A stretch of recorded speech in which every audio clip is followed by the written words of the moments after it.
Sandra? Sandra no es niña de un día. Ella sabe por qué quiere ir a vivir ahí. Es su hermana. Ella sabe que no va a vivir aquí.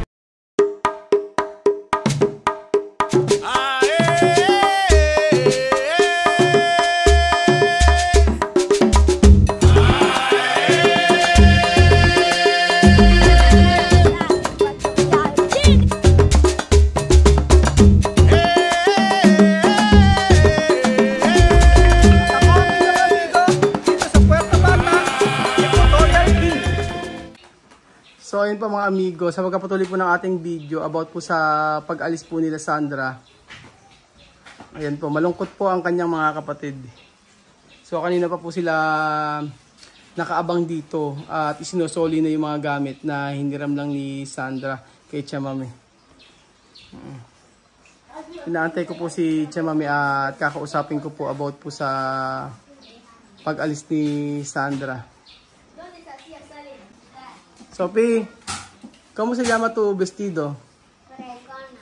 Pregona. Ven, mirar. ¿Cómo se llama tu vestido? Pregona. Ha? Pregona. Pregona. O, pregona daw po ang tawag sa suot ni Sophie na to. Pregona significa?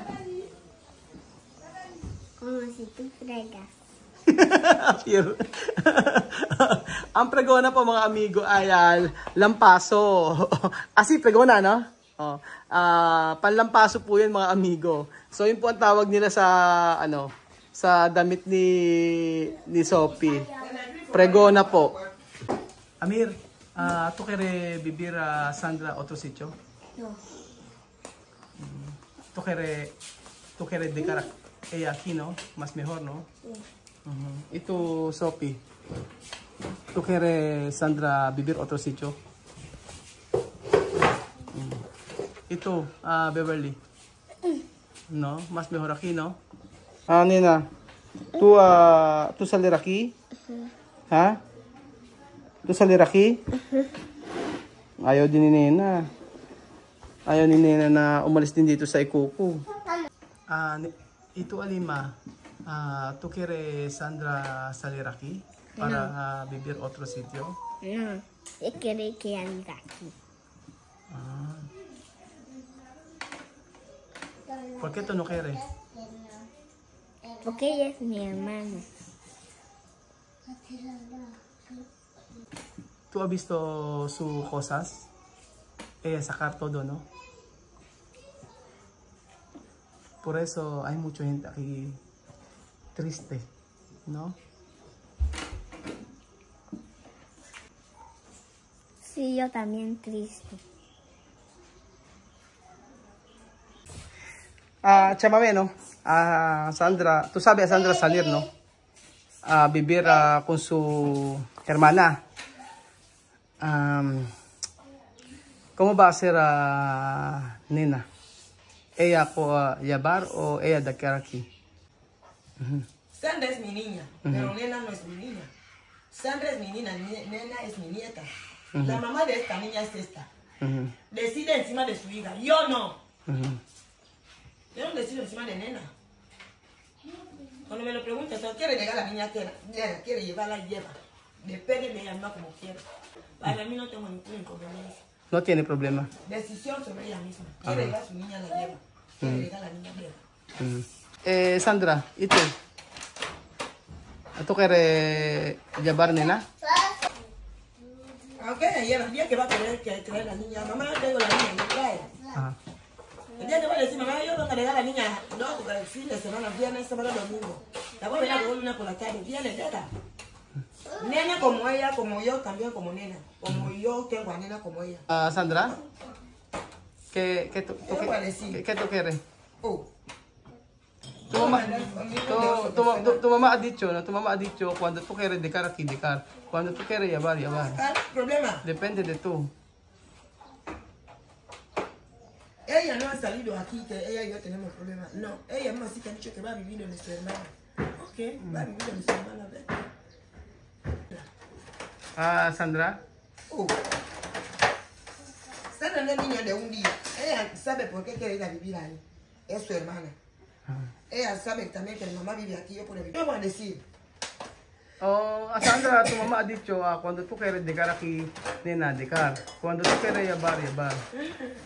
Ella ha dicho que va a llevar a su niño. ¿Ha? La llevo. Ah. Tuk kahir nena. Sí.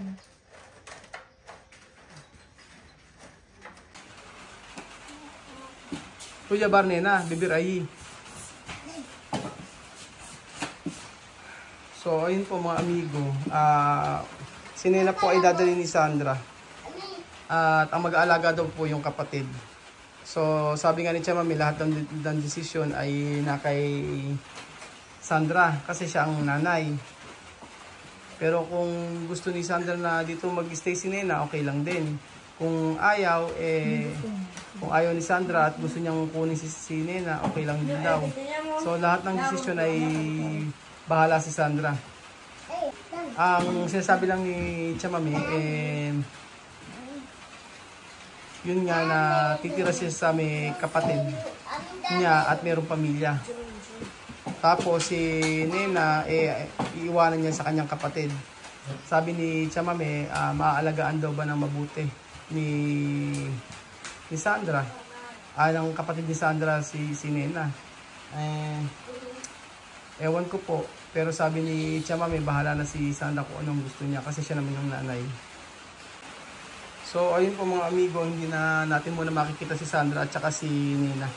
Nagdesisyon na po kasi si Sandra na dadalhin niya po si Nena doon po sa kanyang kapatid.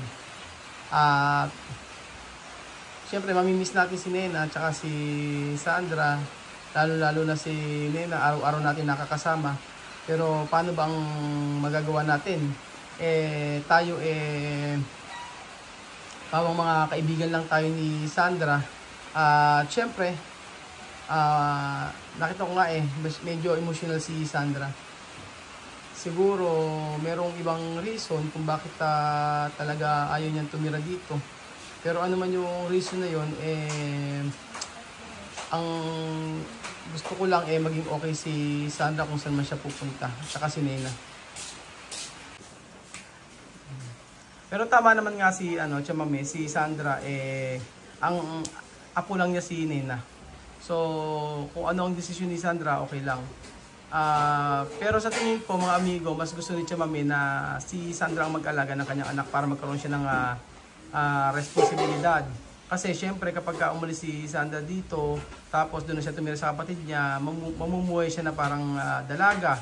So kagaya po ni Apoyo, ganun din. Kaya siguro sabi lang ni Chamami na gusto niyang kunin si Nena, okay lang na siya mag-alaga. Pero sa aking palagay, gusto ni Chamami na magkaroon ka ng responsibilidad sa anak mo at ikaw ang bahala kung ano ang kung anong gusto mong gawin sa anak mo. Kumbaga, apo lang niya naman niya si Nena. Yun nga ang sabi ko po sa inyo mga amigo, malungkot at si Sandra din emotional. At